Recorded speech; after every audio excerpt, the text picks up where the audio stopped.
Belezura, então, galerinha. Bora dar início aos trabalhos de 2022. Cara, a gente tem mais um mês e meio pela frente, mais ou menos, né? Vamos ver se a gente consegue terminar essa parte de relatividade nas próximas semanas. Eu acho que semana que vem a gente deve estar terminando, eu imagino. Beleza? Bom, cara, agora as coisas vão começar a se conectar com o que eu quero de verdade, porque o que a gente fez? A gente montou uma matemática bem geral, né, que diz respeito a um espaço de várias dimensões, com vetores de várias componentes. Tudo isso para quê? Para a gente conseguir construir uma matemática, ou pelo menos entender a matemática, de um espaço quadridimensional, que é o espaço de Minkowski.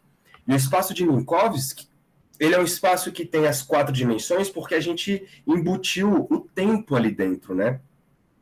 Só que o tempo ele veio junto com o C, né? Por isso que é um espaço quadridimensional, mas as 4 dimensões têm dimensões de espaço, né? Só que uma delas está associada ao produto CT, que é a velocidade da luz vezes o tempo, né? Que seria o quanto que a distância caminha num determinado intervalo de tempo. Seria esta a 4ª coordenada. E aí, vocês viram que nesse espaço quadridimensional, nós temos uma métrica que fecha o produto das coisas, né? Que é aquele Gemini, que é a matriz com o primeiro elemento 1, e o resto com menos 1. Isso vai nos dar uma relação entre as componentes covariantes e contravariantes. Então, vamos lá aqui com calma. Porque agora tudo vai se fechando, tá? Onde eu queria chegar. Eu precisei, galera, fazer toda essa introdução das componentes contravariantes, covariantes, porque primeiro que vocês não devem ter visto isso antes, né? Então não é tão simples de você se acostumar na primeira leitura, tá bom? E alguns livros já não fazem isso, né? Eles já vão descer na lenha, velho, como se você já soubesse o que está acontecendo. Então bora.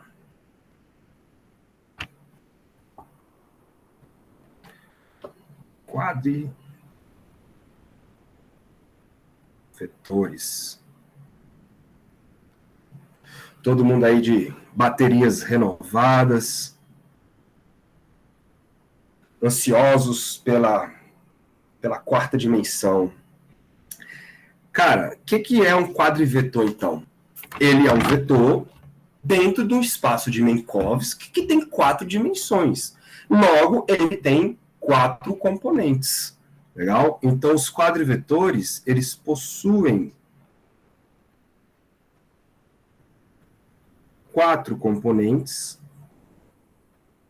e não mais 3, como vocês estão acostumados lá da física tradicional, né? 4 componentes, de modo que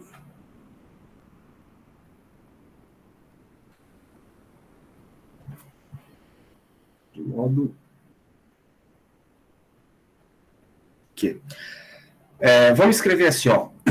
Então, um vetor V qualquer, beleza? Ele vai ser representado agora como as suas componentes contravariantes. Então, vou botar o índice em cima, pode crer? Isso vai ser, então, a componente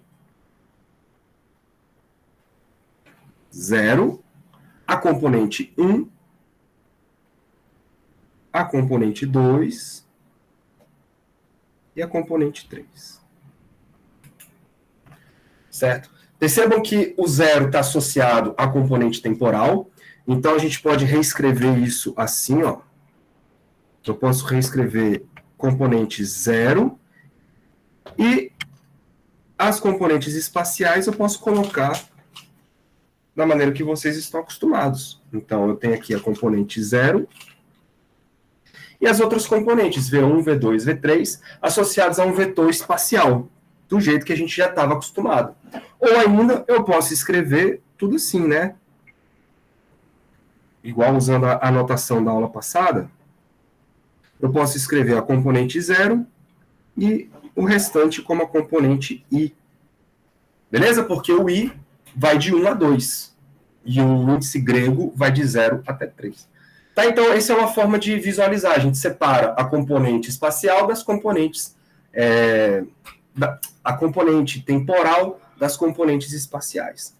Certo? De forma que, se a gente faz uma transformação de Lorentz, então, sob uma transformação de Lorentz, a gente pode... Transformação de Lorentz...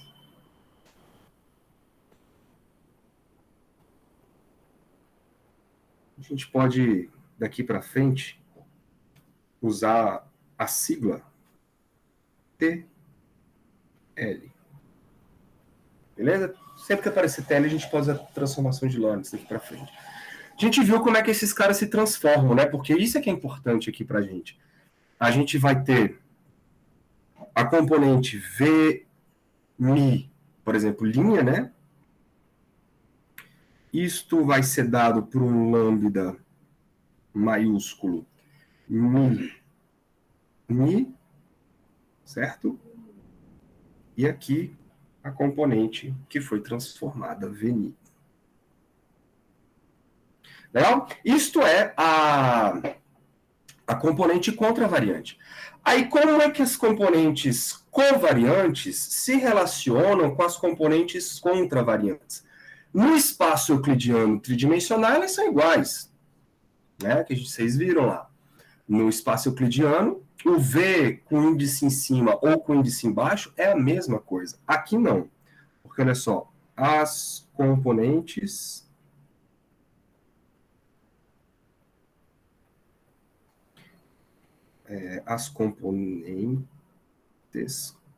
contravariantes... Não, as covariantes. Contravariantes já botei.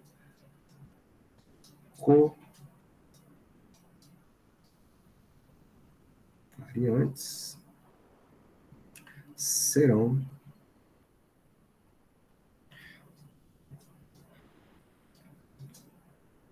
olha lá.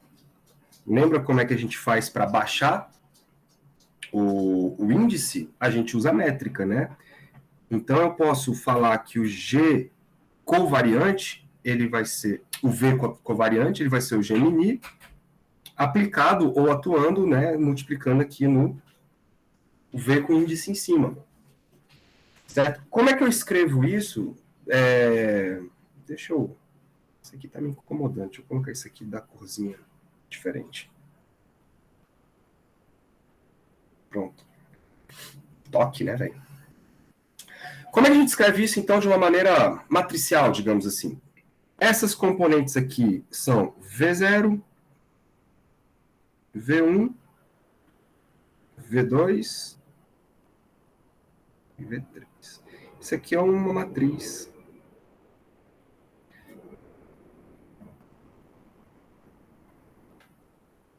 Coluna. Sai.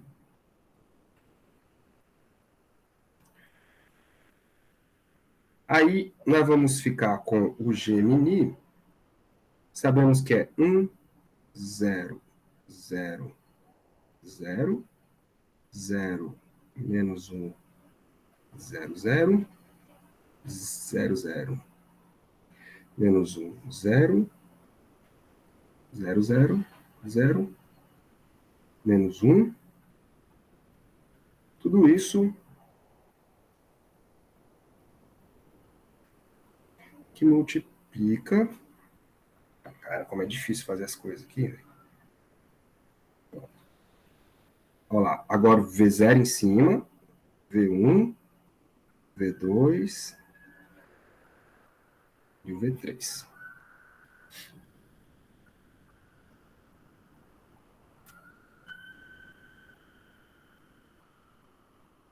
Credo. Pronto. Bom, já dá para entender o que vai acontecer, né, cara? Se você fizer esse produto, Eu vou até colocar aqui mesmo. Você vai ter o primeiro elemento lá, quando você multiplicar 1 vezes o V0, vai ficar V0, né? Os outros todos estão multiplicados pelo menos 1. Né? Então, aqui vai aparecer menos o V1, aqui vai aparecer menos o V2, tudo contravariante. Ou seja, se você olhar para as duas partes da equação, né, o começo e o fim, olha o que aconteceu. O V0, índice embaixo, é igual ao V0 com índice em cima. Mas os outros, não. O V1, V2 e o V3 com índices embaixo correspondem ao menos V1 com índice em cima, menos V2 com índice em cima e menos V3 com índice em cima. Legal? Ou seja, galera. Ou seja.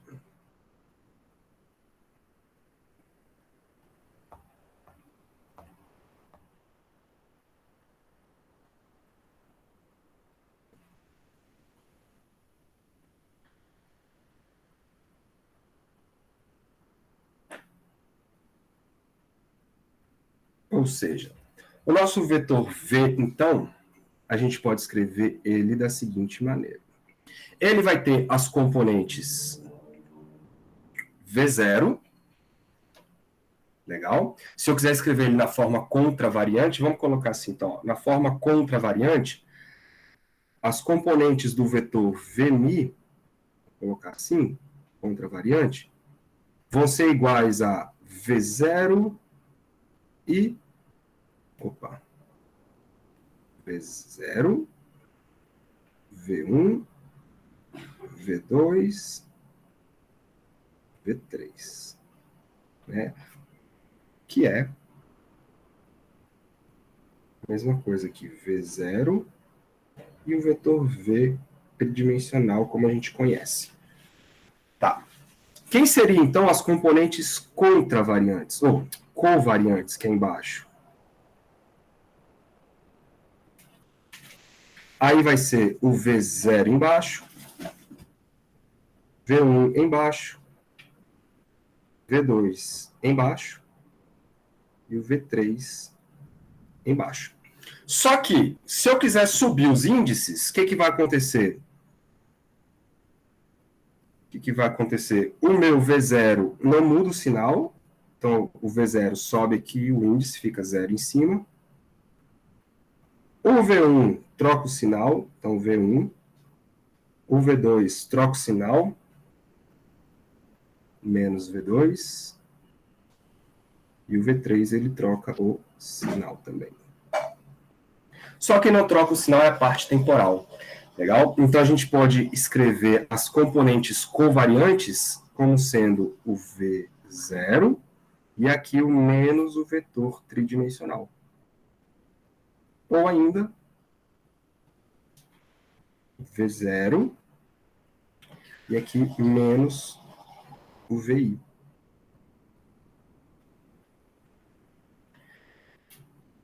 Estão entendendo, galera? Então, a relação entre as componentes covariantes e contravariantes dentro do espaço de Minkowski é isso.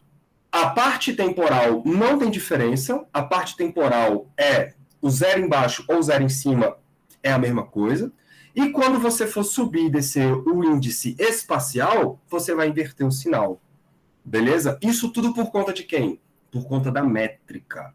A métrica é 1 menos 1 menos 1 menos 1. Beleza? É por isso que você tem essa definição aí das componentes. E aí, com isso, galera, a gente agora pode abrir os produtos, né? Os produtos escalares. Então, olha só. O produto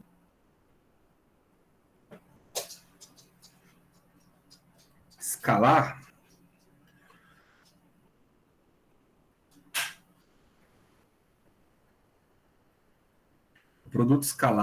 no espaço de Minkowski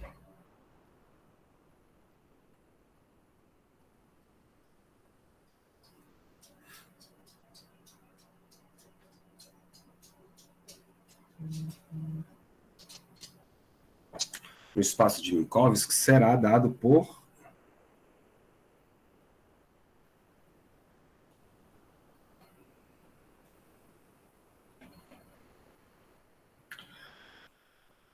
então, por exemplo, quem é o produto, como é que a gente definiu lá atrás o produto escalar entre os vetores A e B? Ora, a gente definiu assim, né? Componente AMI, BMI. Lembra que a gente fez isso? Pois é. E agora a gente consegue. Lembra que isso é uma soma, hein? Isso é uma soma. Então, a quantidade AMI, BMI, vou fazer devagarzinho aqui, ó. Isso vai ser a soma A0, B0, mais A1, B1, mais A2, B2, mais A3, B3. Certinho? Se eu quiser subir, botar todo mundo com o índice em cima, eu posso escrever isso aqui assim, ó. O A0 não muda, então fica A0, B0 assim, legal? E aí, quando eu inverter o sinal do A1, eu subo o índice. A1, B1, tá vendo? Menos A2, B2, menos A3, B3. Esse é o produto escalar do espaço de Minkowski. Eu posso colocar eles assim, por exemplo, né? Ó. Isso seria o A0, B0, ou seja, a parte espacial, ou a parte temporal, menos, e aí a gente pode escrever assim, o produto escalar A, B. Não é isso? Porque o A, B é exatamente isso, é o A1, B1, mais o A2, B2, mais o A3, B3, tudo definido contravariantemente. Tá certo, galera? Então, vamos fazer assim, ó. O produto escalar A, Mi, B, Mi, ele vai ser simplesmente a parte espacial, a parte temporal, A0, B0, menos A, I, BI.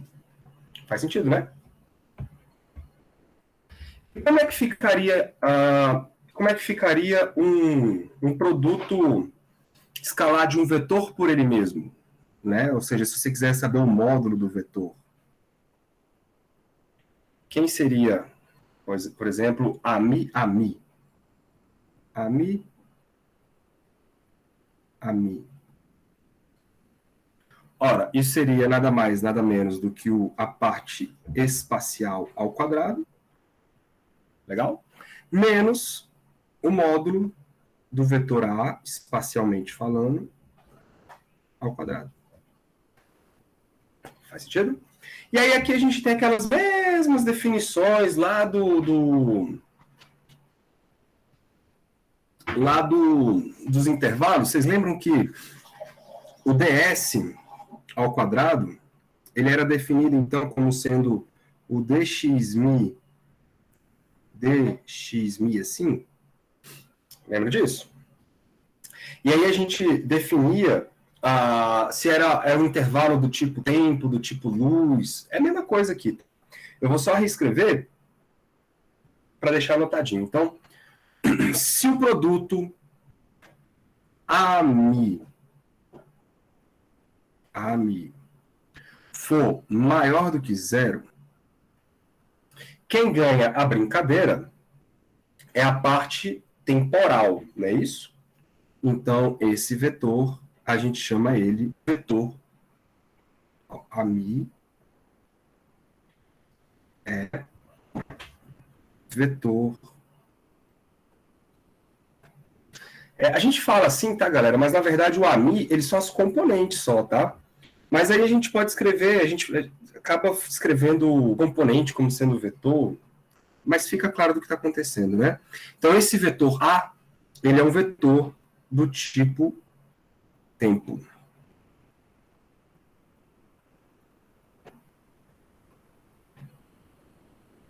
Os intervalos lá. Já, se esse produto escalar for igual a zero, a gente diz que esse vetor é do tipo luz, né?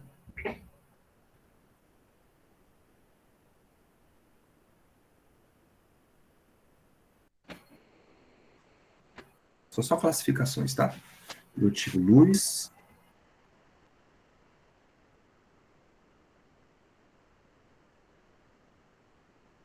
E se for menor que zero, é um vetor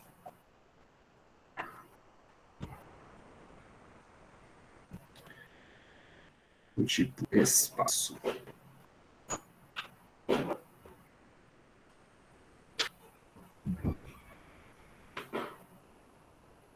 Vetor do tipo espaço. Ok? Então, esses são os quadrivetores. E é assim que eles se.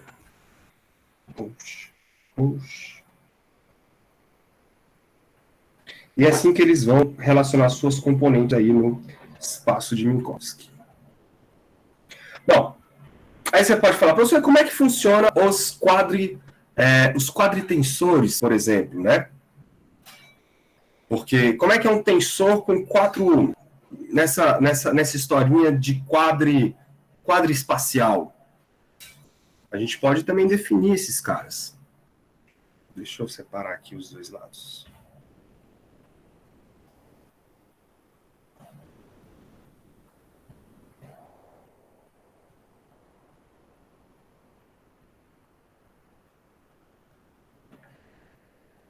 Então, quem seriam os tensores?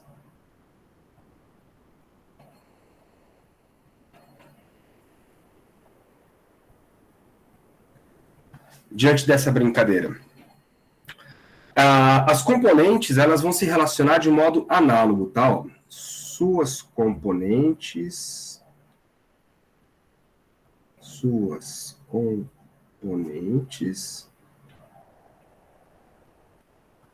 se relacionam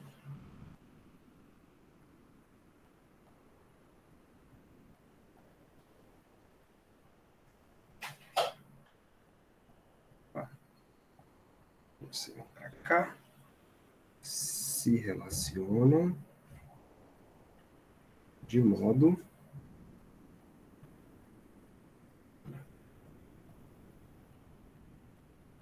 análogo.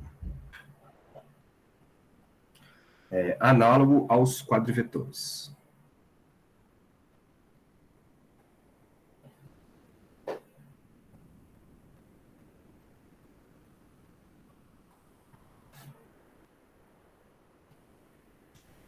Como assim?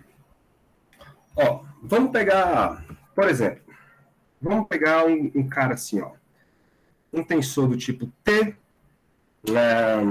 0, mi, ni. Legal? É um tensor de terceira ordem, tem 3 índices. E aí, um dos índices é o zero. Um índice aí ele já está fixado, é o zero. E aí eu quero exatamente abaixar esse índice zero. Beleza? Como é que a gente faz para abaixar ou para levantar? A gente usa o G.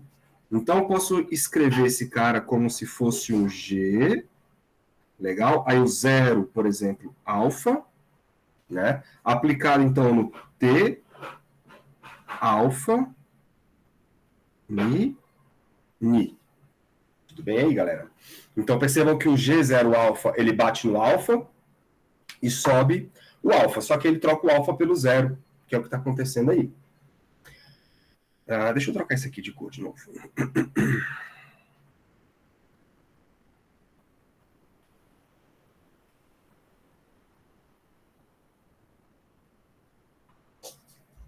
Pronto. Tá arrumadinho. E aí eu posso reescrever isso assim, ó. esse cara vai ser igual a o G0 alfa, ele vai ser o G00, ou seja, eu estou fazendo o alfa ser igual a 0, então eu vou ter aqui um 0, aqui um Mi e aqui um Mi. Pode crer? Mais... E aí agora eu vou ter que somar os outros termos, os termos 1, 2 e 3 do alfa. Só que aí eu posso colocar esses termos 1, 2 e 3 como se fosse o índice I, não é isso? Então, aqui vai ficar TI, Mi, I. Entenderam o que eu fiz? Separei o alfa na parte temporal e na parte espacial. Só que a gente sabe que a matriz G é uma matriz diagonal. Então eu só tenho elementos, eu só tenho os elementos não nulos, são todos os elementos de índices iguais. Então o G11, o G22, o G33. Como aqui eu já tenho um zero, um outro índice que é diferente de zero, esse termo aqui, ó, não existe. Isso aqui é zero. Legal? O que isso quer dizer? Aí eu vou colocar agora de vermelhinho. O T0 Mi com zero contravariante, ele vai ser igual ao T0 Mi. Legal? Então, abaixar ou subir, e o G00 é 1, né? Deixa eu escrever aqui, ó. Isso aqui é 1. Abaixar ou subir o índice espacial, desculpa, o índice temporal dos tensores, não muda o sinal. Legal? Agora, abaixar ou subir a parte espacial, aí altera, porque olha só. Vamos lá. Imaginem que agora a gente tem um tensor do tipo I, Mi, Ni. Certo? O I, nós sabemos que ele é um índice espacial, ele só vai ter 1, 2 ou 3. Esse cara vai ser igual, se a gente usar o G aqui para fazer a troca, isso vai ser o G, I, alfa, pode crer? T, alfa, Mi, Ni. Acompanhando aí, galera? E aí eu vou fazer a mesma historinha, eu vou abrir o alfa na parte 0 e na parte 1, 2 e 3. Então a gente fica aqui, ó, G, I, 0, T, 0, Mi, Ni, mais a parte sem o zero. Então fica G, G, e aí a parte sem o zero vai ser II, T, I, Mi, Ni. Legal? De novo, pelo mesmo motivo, esse cara aqui é zero. E esse cara aqui, ó, são exatamente as componentes 1, 1, 2, 2 e 3, 3. E todas elas valem menos 1. Consequência, abaixar ou subir índices espaciais inverte o sinal do nosso tensor.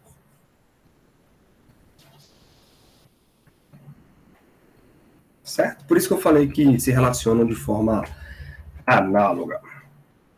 Tranquilo? Alguma dúvida aí?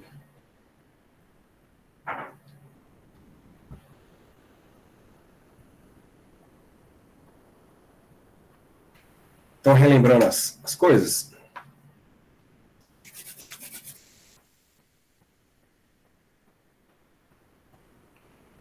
Pode passar para frente? Pode, let it go. Let it go. Qualquer coisa vocês me dão um grito aí, né? Então, olha só, galera, uma das coisas extremamente importantes que vão aparecer daqui para frente, principalmente quando a gente for fazer a dinâmica relativística, são as derivadas, cara. A gente vai precisar derivar os quadrivetores, né? Ou derivar os tensores. Lembrem que os vetores nada mais são do que tensores, só que de ordem 1, né?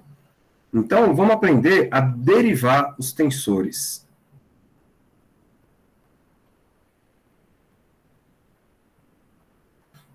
Então, derivadas,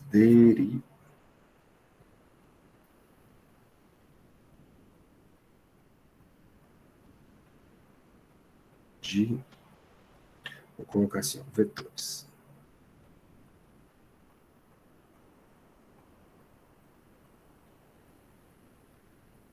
São os nossos quadrivetores, né?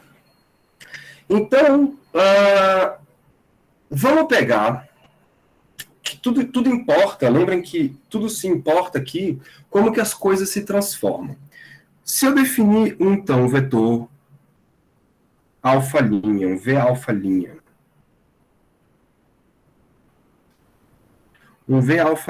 e a gente sabe que ele se transforma através de uma derivada do tipo dx, e aqui vai aparecer uma outra letra, por exemplo, ni.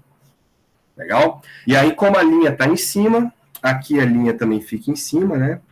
Então, linha alfa, e aqui aparece o ni embaixo.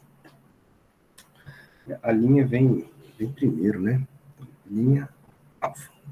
Beleza. Porque é o x' 1, x' 2, x' 3. Beleza. E se eu agora tomar uma derivada dessa equação? Vamos ver o que acontece? Eu vou então, galera, derivar este troço aqui, ó, dx, por exemplo, linha, né, o índice beta, e vou derivar essa quantidade v' alfa. Do lado de lá vai aparecer um dx' beta, legal? Atuando nesses dois caras, no dx' alfa, vou fazer direitinho aqui, dx' alfa, dx ni,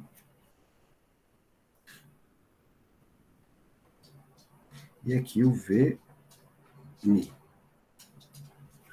Beleza? Bom, o que a gente tem que fazer do lado direito? Aplicar a regra do produto, né? Eu vou então derivar o primeiro. Vamos lá, vai ficar assim, dx' beta, só do dx'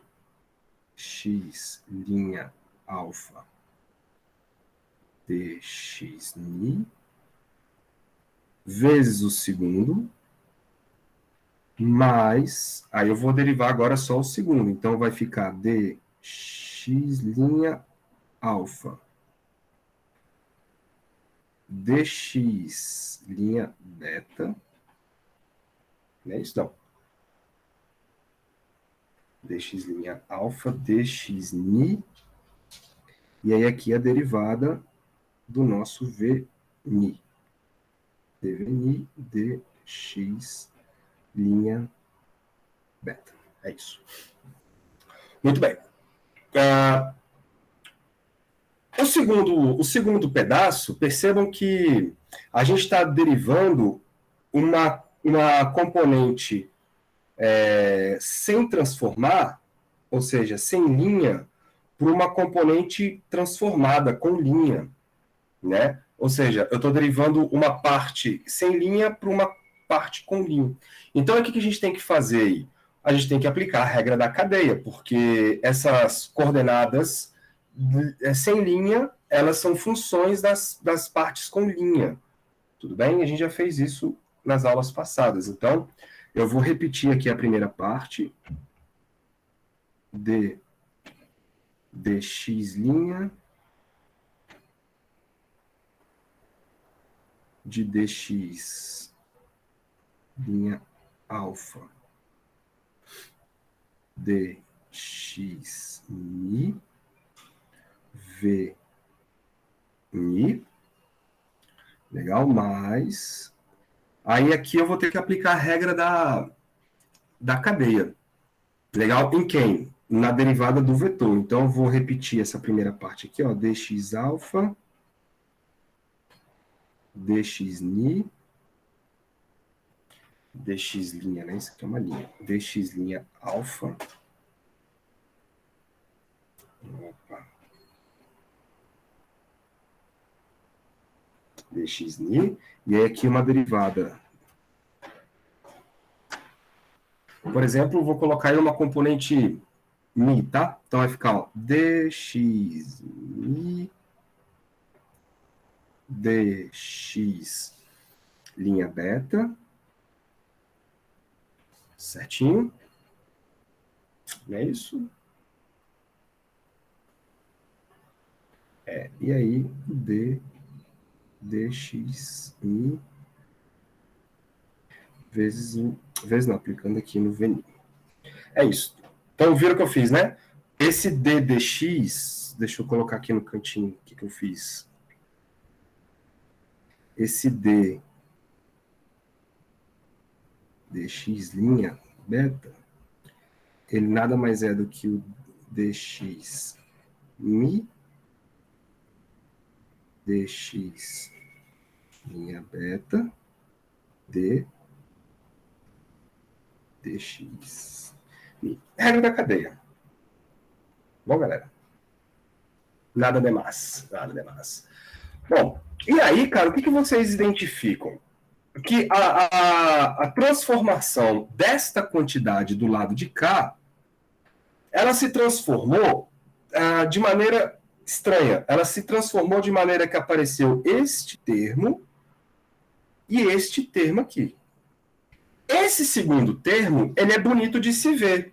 Por quê? Porque olha o que nós temos aqui, ó. Esse pedaço é exatamente o que a gente esperava que fosse aparecer, porque eu tenho sempre que um vetor do tipo, sei lá, né, um A' mi, ele tem uma derivada aqui, beleza? Vezes ele, né? E aí exatamente o que aconteceu aqui, ó. Eu tenho um dv' alfa dx' beta, e aí a parte dele sem transformação tá aqui, ó. A parte dele sem transformação tá aqui. E aí, só que para isso, o que aconteceu? Duas derivadas. Olha que loucura, bicho. Então, esse cara aqui, a menos dessa primeira parte aqui, ó, a menos dessa primeira parte aqui, ele se transformou com duas derivadas. Isso quer dizer que esse cara aqui, essa derivada, ela se transformou como um tensor de ordem 2. O fato, então, galera, da gente aplicar uma derivada num vetor faz dele um tensor. Esta quantidade é um tensor. Então, é como se eu estivesse multiplicando um vetor vezes outro vetor. Porque eu tinha um vetor de ordem 1, derivei um vetor de ordem 1, e ele se transforma como um tensor de ordem 2, então isso quer dizer que ao aplicar a derivada, eu aumentei o índice do meu vetor. Vocês estão entendendo? Isso só tem uma conclusão. Eu posso associar esta derivada como um novo vetor, porque aí eu tenho um produto, né, de dois vetores do tipo sempre que eu tenho coisas do tipo ami, beni, por exemplo, isso aqui é um tensor de ordem 2, né? Vocês lembram disso? É um tensor de ordem 2. Porque ele se transforma através de duas derivadas, né? Tanto é que a gente pode falar que ele é uma coisa assim, né? Ó. Por exemplo. Só que para isso, aí voltando, só que para isso eu preciso que esse cara, esse primeiro cara, não exista. Ele não existe. Então nós vamos forçar esse cara a ir a zero. Aí você fala, pô, professor, você tá roubando, você tá roubando. Como é que você vai forçar o negócio a zero? Calma, calma, calma. Muita calma. Não é roubo. Tem que ter uma condição, não é isso? Para física, para as coisas serem do jeito que a gente quer que elas sejam. Então, olha só, para quê? Para que esta derivada de um vetor em relação a uma componente x' beta se transforme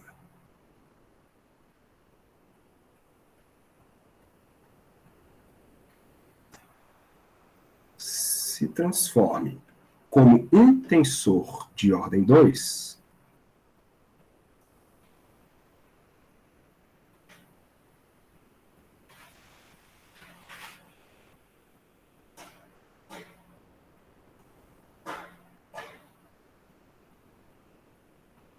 que é isso que está acontecendo no segundo termo, né?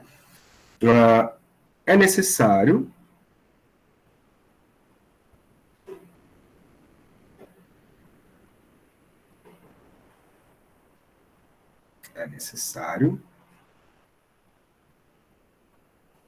que aquela primeira parte seja zero. Vou escrever aqui, ó. É necessário que a derivada de dx' beta desse troço aqui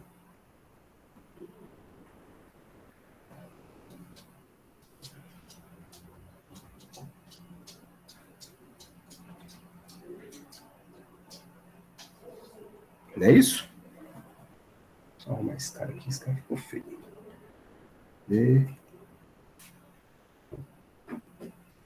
x' beta. É necessário que esse troço seja zero. Bom, mas o que significa esse troço seja zero? Né? Ou seja,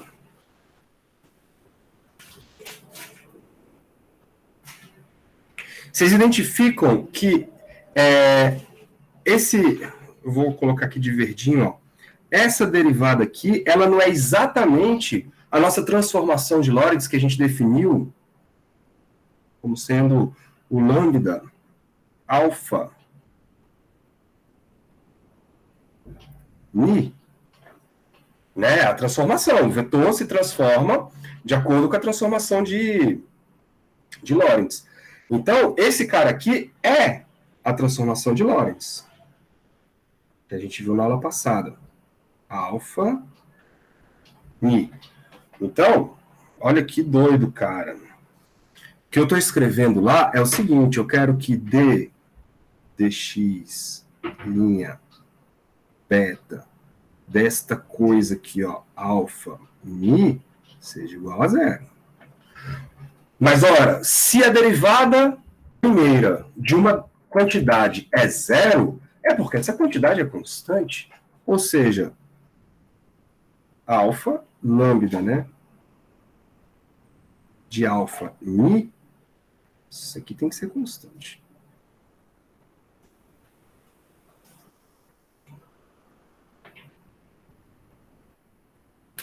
E, bicho, o que é a transformação de Lorentz? A gente viu na aula passada. Deixa eu voltar aqui, ó. A transformação de Lorentz, ela é dada por essas matrizes aqui, né? Ó, deixa eu achar uma matriz aqui da aula passada. A gente até fez o boost, olha aí. Olha aí que legal. Isso aqui é aquilo que eu estou querendo lá. Ó. Esse cara aqui, ó. Eu estou falando que isso aqui é constante, velho.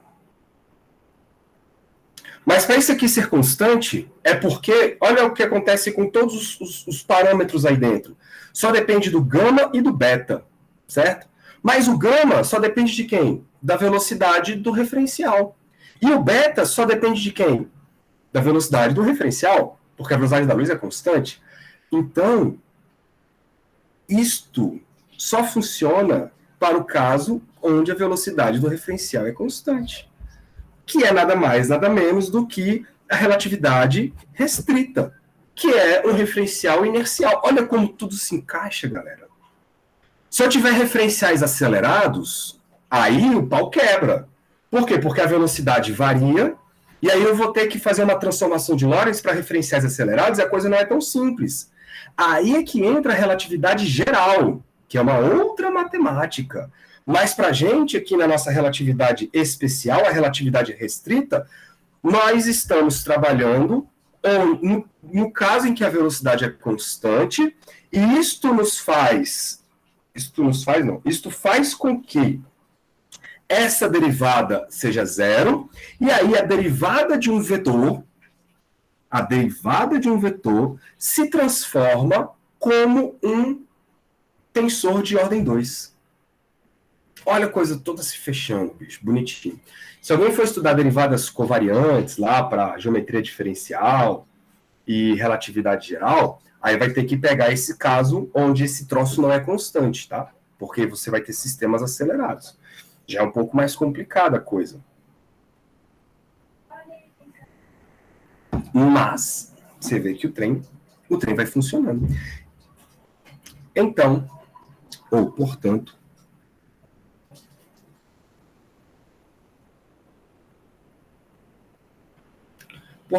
a nossa derivada vetorial era a linha alfa aqui, dx linha beta aqui. Isto ficou só com a segunda parte aqui, ó. dx' alfa, dx ni. Então vamos lá, dx' alfa.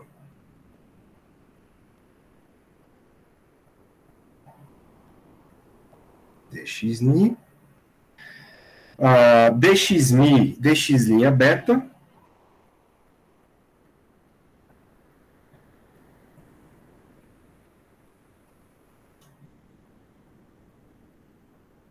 dxmi, dx' beta.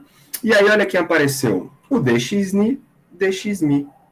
O deveni, né?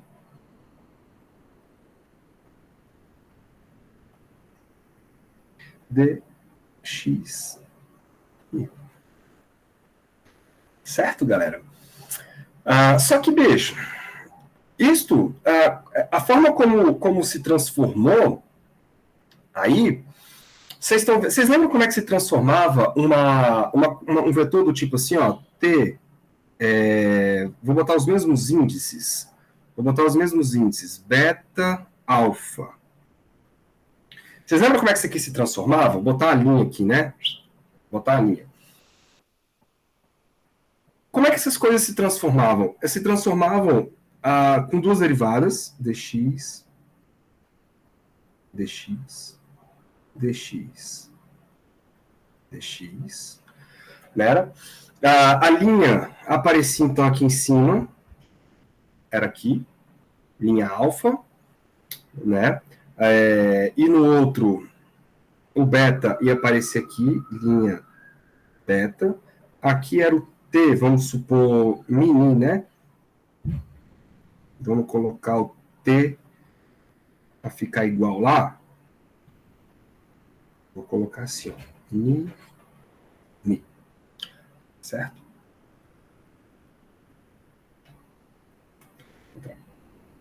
T, mi, mi. Isso. Aí aqui era o mi, né? A parte de baixo fica em cima, a parte de cima fica embaixo. Pronto, era exatamente isso. Então vocês estão vendo que essas duas derivadas são exatamente iguais a essas duas derivadas aqui. E a derivada de um vetor se comporta como um tensor de ordem 2. Como um tensor de ordem 2.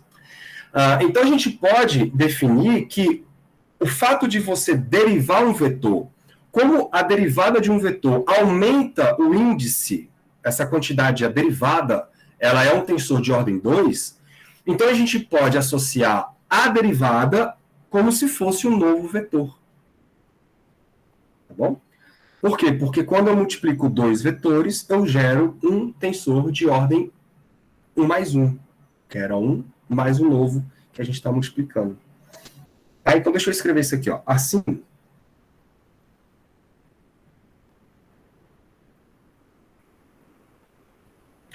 temos uma transformação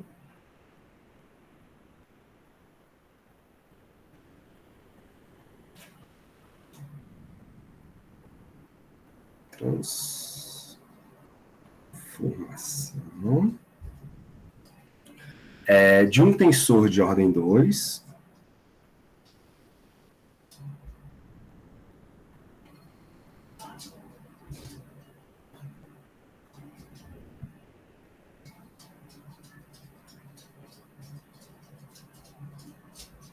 de um tensor de ordem 2. De modo que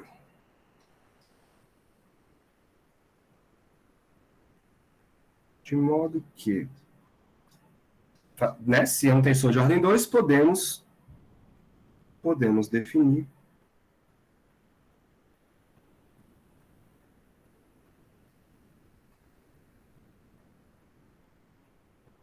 o vetor. E aí olha a magia fazendo efeito agora, galera. Se eu derivar um vetor, um quadrivetor, gerei um tensor de ordem 2, então eu posso... E outra, de maneira que se o vetor era contravariante e eu fiz uma derivada nele e ele se transformou como um tensor com o primeiro índice co e o segundo índice contra, eu vou definir a minha derivada covariante assim, de beta, legal, com índice embaixo. E ele quem é? É o dx beta. Isto daqui para frente é um vetor. Por que isso é um vetor? Porque quando eu atuo isso em outro vetor, de ordem 1, né, esse grupo se transforma como um tensor de ordem 2. Então, aumentou o rank desse tensor. Ele aumentou a ordem desse vetor de 1 para 2. Então, isso pode ser classificado daqui para frente como se fosse um vetor também. Legal? Então, eu vou escrever isso, e aí eu vou justificar agora por quê. Ó. Pois.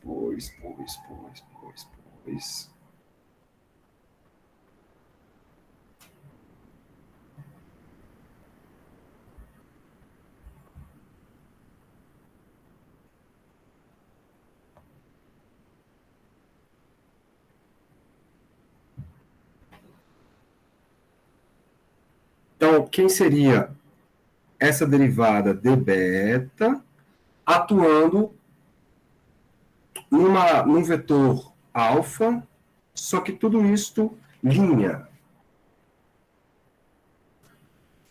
A gente viu que isto é dx mi. Esse aqui é uma transformação de duas, né? Deixa eu botar assim, ó, de ordem 2, dx. E aí o que gerou do lado direito foi esse cara aqui, ó. Esse cara aqui, que é o d mi v ni. Não foi isso que apareceu? Olha lá. D mi v ni. E aí, o que então nós temos? Aqui é o x mi, aqui é o x ni, certo? A primeira, o d beta, então, vai aparecer aqui, né? X' beta, e aqui o linha alfa. O alfa em cima e o beta embaixo.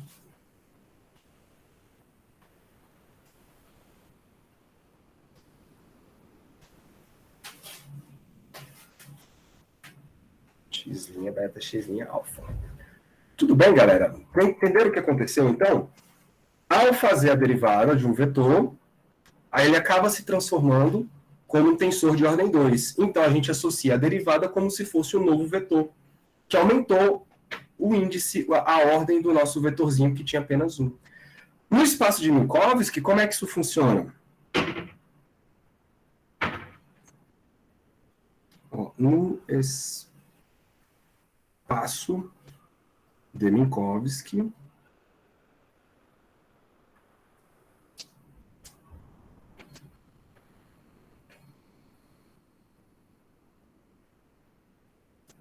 espaço de Minkowski, então a gente vai definir aqui, eu vou até colocar de azulzinho. Quem é o dmi? Ele é o dx mi. Legal? Sempre botem isso na cabeça agora.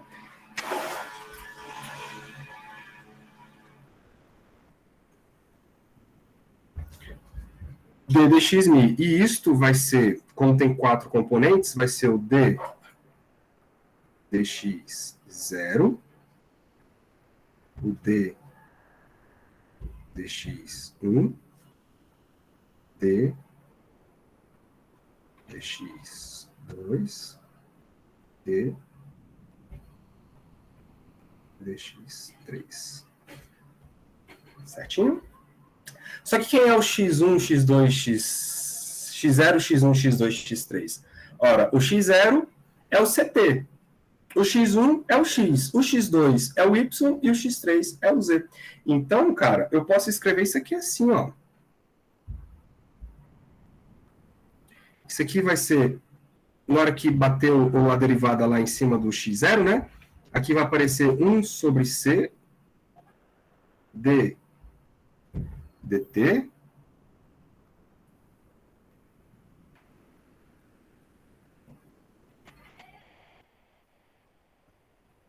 Aqui é o d dx.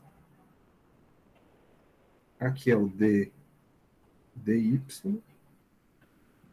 E aqui é o d dz. Faz sentido, né?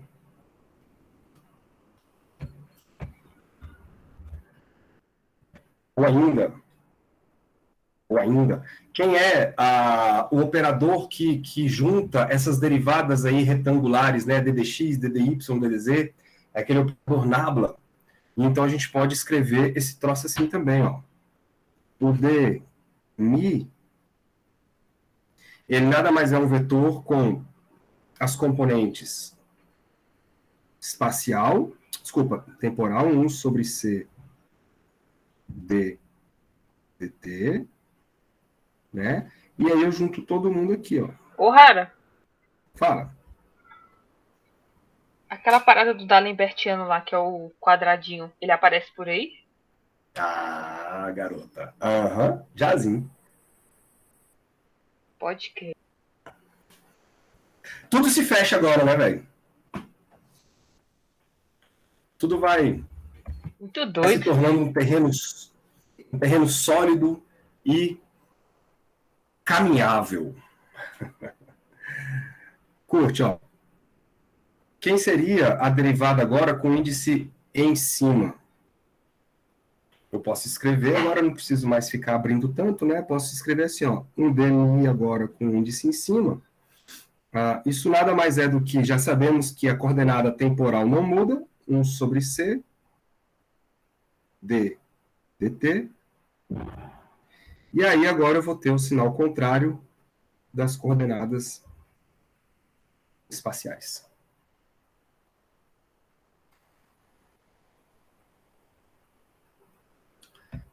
Bom, e aí agora sim, entra a brincadeira, né? Como é que a gente fazia o divergente de um vetor tridimensional? Então, aqui logo.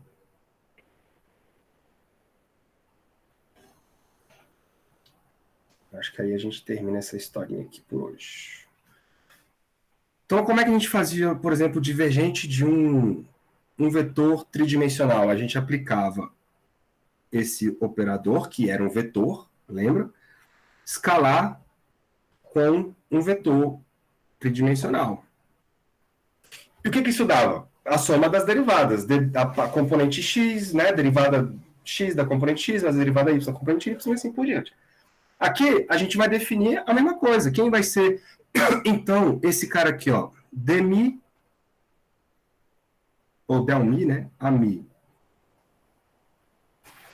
O que é isso? Isso nada mais é do que o del 0 a 0 mais o di aí, separando as duas componentes. E vocês lembram que esse tipo de contração, de índices iguais, né? Por exemplo, quando você escreve AMI, BMI, isso aqui é um produto escalar. Por quê? Porque isso aqui me dá um escalar. Da mesma forma, quando você escreve dxmi,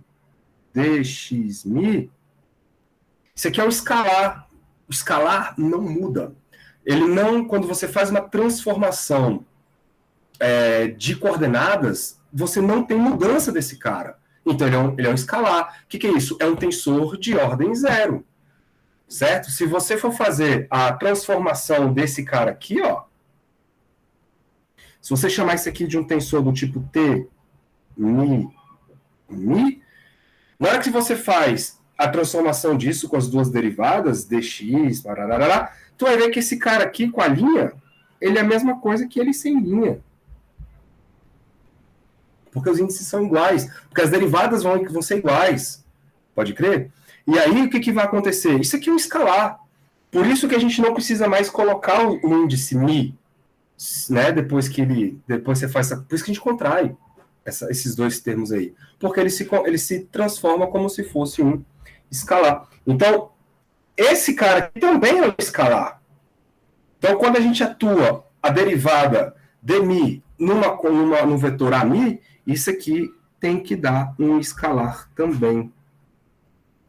Ou seja, isso aqui não pode mudar sobre uma transformação de coordenadas.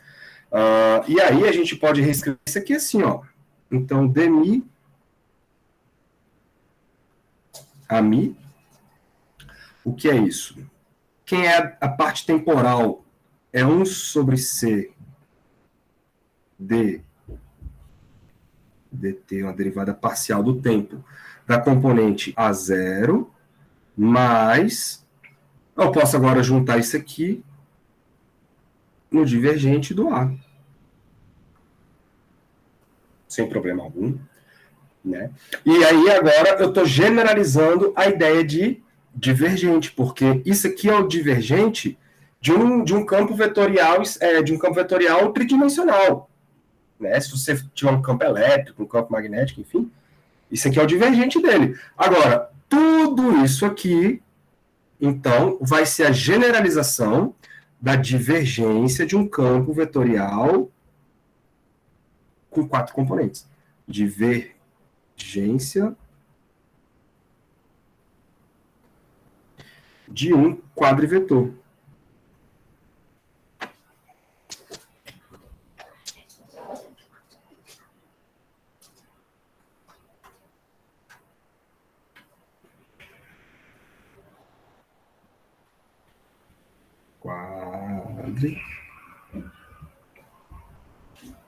De um quadrivetor.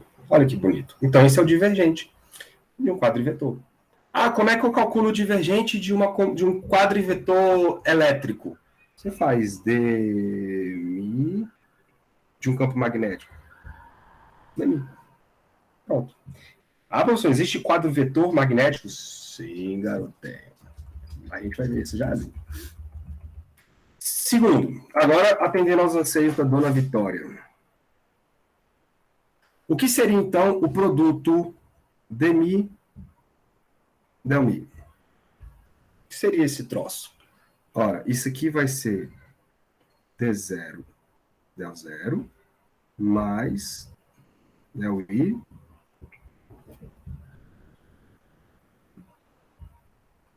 del I. Bom, vamos com calma agora. Ó.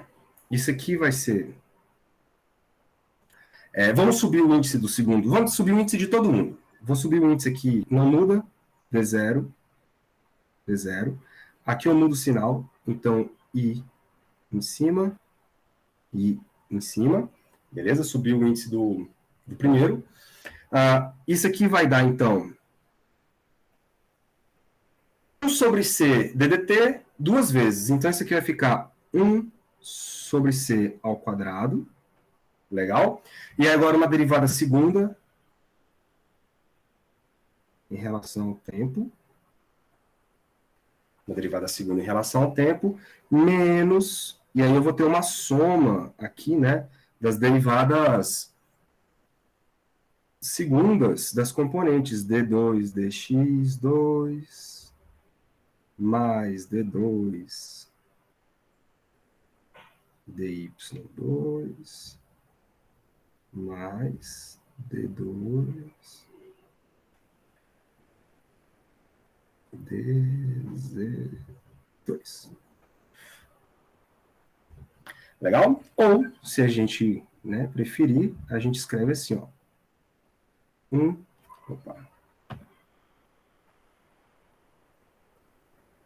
1 sobre C2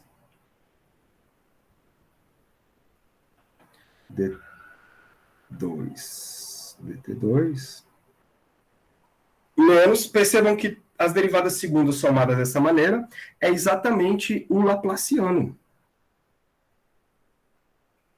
Igual a Vitória estava falando. O que isso quer dizer? Se você atuar, né, essa quantidade aí, dmi, deixa eu correr para cá, para dar espaço. Espera aí.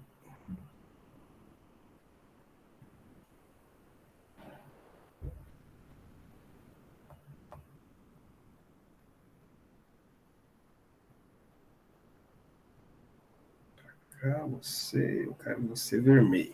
Então, se eu fizer isso aqui, ó. Del Mi, atuando em Ami.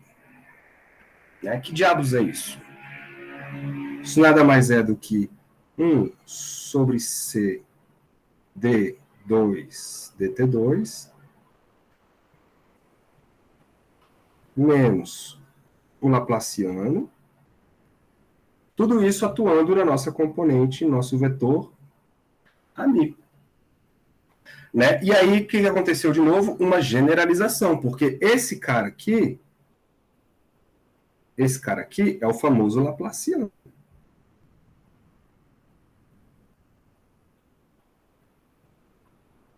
Em 3 dimensões. Só que agora eu quero uma generalização para 4 dimensões. Então, todo esse conjunto agora vai ser chamado de como se fosse o Laplaciano em 4 dimensões. Só que a gente não chama de Laplaciano, a gente chama de D'Alembertiano. Então, a gente troca tudo isso por um símbolo assim, ó. Demi, A, Mi. Percebam que isso aqui tudo é um escalar. Se é um escalar, é um tensor de ordem zero, então não preciso colocar índices. Então eu posso escrever isso aqui, um símbolo qualquer, desde que não tenha índices, tá legal? E aí o símbolo escolhido é um quadrado, é um quadradinho assim, atuando na componente Ami. E esse cara é conhecido como, então, o D'Alembertiano. É a analogia do Laplaciano em 4 dimensões. Escreve assim, D'Alembertiano.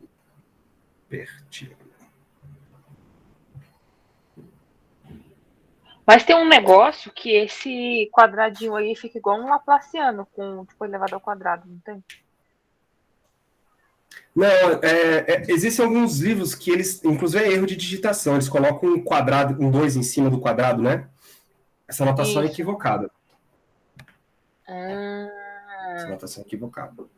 A anotação certa é essa, é só o quadradinho mesmo. Só o quadradinho mesmo. Então, já saibam que esse quadradinho, ele nada mais é do que uma derivada segunda atuando num vetor. Só que a derivada segunda tem as duas componentes. Tem a componente espacial e a componente temporal. A componente espacial é o Laplaciano. Junta isso com a parte temporal e aí você chama tudo isso de D'Alembertiano. Chique demais, não?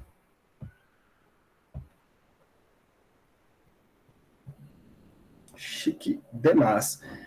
E aí, galera, daqui para frente, agora sim, já sabemos tensores, já sabemos vetores, já sabemos derivada desses caras. Então agora a gente está em pé de igualdade, a gente tem a espada na mão para conseguir destrinchar a dinâmica de partículas relativísticas. Por quê? Porque, cara, a dinâmica ela é toda baseada em quê? Em derivadas, né? Equações diferenciais. E eu preciso agora de equações diferenciais do momento. Então eu preciso definir quem é o momento linear, o vetor momento linear. Então nós vamos ter o quadrimomento, nós vamos ter a quadrivelocidade, nós vamos ter a quadriaceleração, a quadriforça. Olha que doideira, bicho. Tudo que vocês já estudaram lá na mecânica clássica, agora dentro da mecânica relativística.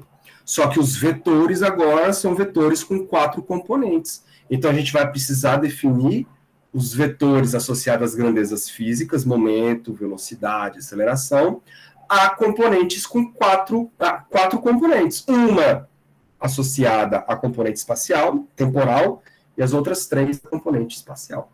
E aí a matemática está posta para a gente trabalhar com isso. Beautiful.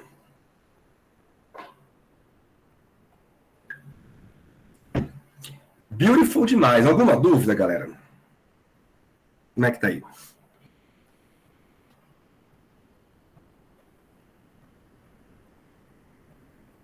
Não? Ó, eu vou parar então de boa. Vou parar a gravação aqui. Hoje é isso.